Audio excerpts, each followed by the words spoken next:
Okay, so recently, I've noticed, or I've been requested by a few players to talk about how to build a proper deck inside of Wizard 101.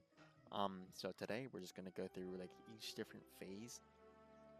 It's gonna go from roughly like 0 to 22, 22 to 50, and then 50 up. You'll just build on that same deck. Keep in mind, all of this is flexible. You can always switch things out if you don't like the way it is. Um, Choose how you want to play the game. This is all just to be optimized to make the game as smooth as possible. This is basically just trying to get through story as fast as possible. So yeah, let's start with that first deck here.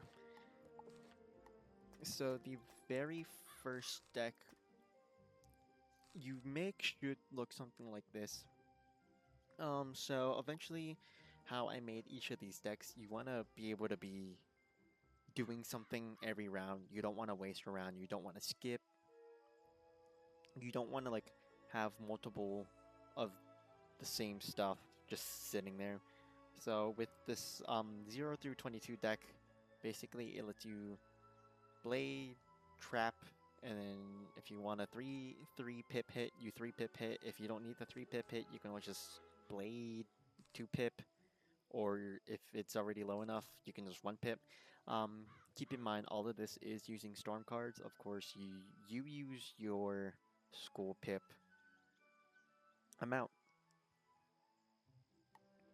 Yeah, so this is the 0 through 22. And then after that, you'll get your 4 pip. With Storm, it's a lot more generous because we Storms technically don't have a 4 pip. They can use whatever. They can treat it as their 1 cost or however much they want. Um, Essentially, with this, you would just want to blade into your 4 pip AoE, and then these are just 2 cleanups.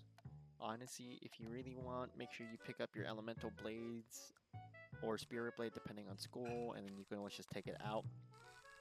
However, this will cost 1 pip, so it would delay you by like a round, but that's just optional for you. That's what it should look like. This should look like Arc 2, or sorry, no, like right before Arc 2 starts. This is like a boss deck, so there's like I recommend everyone build 2 different decks. One for minions and just questing, and then the other one is for bosses. So this one's just like a quick questing, and then this one's a boss. So essentially it's the same thing. However, I would bring 2 AoEs just in case one doesn't kill and there's multiple enemies left, and then I would train into Feint. Everyone should always train into Feint. I think it's around level 27 that everyone should be able to train into it. Death gets it for free, and it only takes 7 training points from everyone. And then this is just a cleanup just in case anything lives, or you can always just swap it out for like your 2 hit if you prefer to have a cheaper hit just so you can clean up faster. Once again, it's different for Storm just because you guys have any amount pip just to clean up all those mobs that may live your 4 pip AoE, or you can save up for a second 4 pip AoE. And then this is entering just around level 48. Yeah, so 48, I would just pack this, honestly. You would just go blade. Honestly, I would just bring a second blade with it. And then, yeah, you're just gonna bring two of your 4 pips and then your 7 pip. Honestly, just save up for your second pip at this point of the game.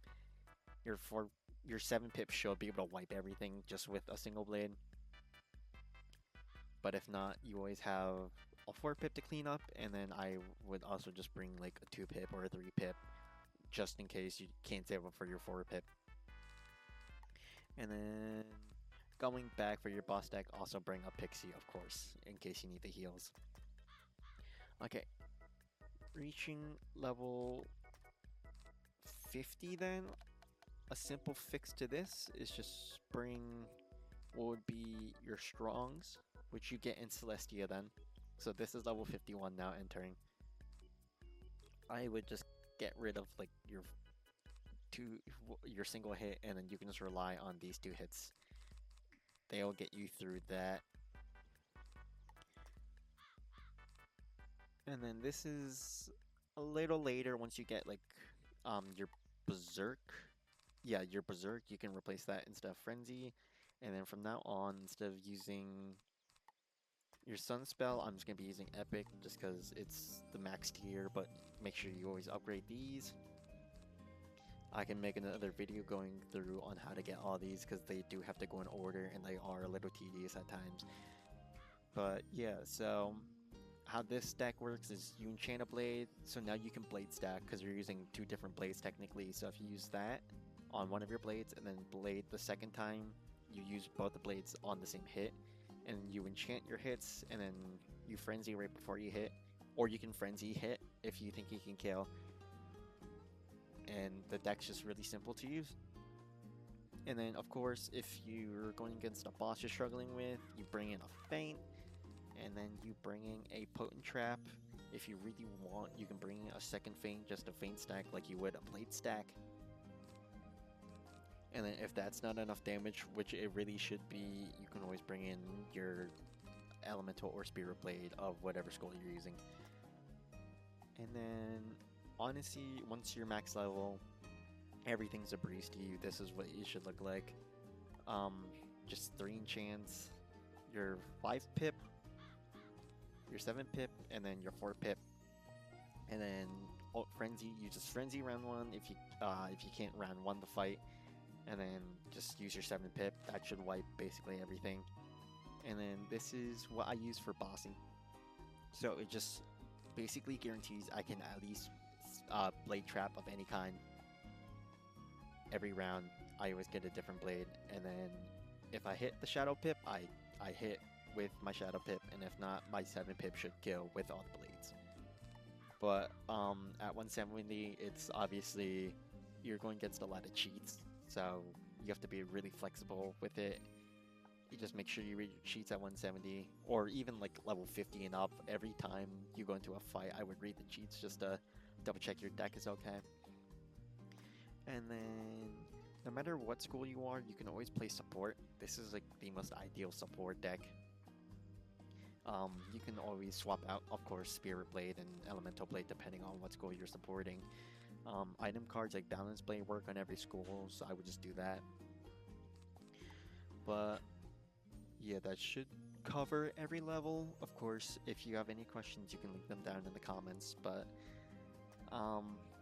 just a key advice I give to everyone: try to keep your deck to at least 7 to like 11 cards. I know they give you all this deck space, but how Wizard101 works, so at the beginning of every battle you pull 7 cards from your deck, and if you have 7 cards, you instantly get your entire hand.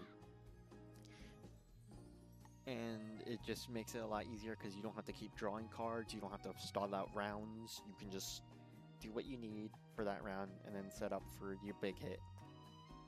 And then if you're scared of deck failing or you don't think you have enough damage, you can always just bring a balance reshuffle. What this card does is just it brings back all your cards back into your hand for 3 pips. So it could be risky if you're running low on HP, but honestly most of these decks should be well enough as to where you can just wipe them. Of course, feel free to go back through the video if you need a specific deck, or if something's not working for you, feel free to edit it. And if some of these decks aren't working for you for some reason, you can leave them down in the comments. I'll try to fix whatever the flaw is. Other than that, that should cover basically every level inside the game. And it just helps questing through a lot. I finished the game in, I think, like 4 months worth of actual work with these decks. I know a lot of people take some longer time just because they're struggling, they don't know what they're doing, and they just keep pulling cards that are useless, so they're drawing out fights for every like 2 to 3 turns. And while 2 to 3 turns might only be like 30 seconds, you have to remember how many fights you're doing per game, or how many fights you're doing. So it really adds up to like hours over time. Alright, until next time. Bye.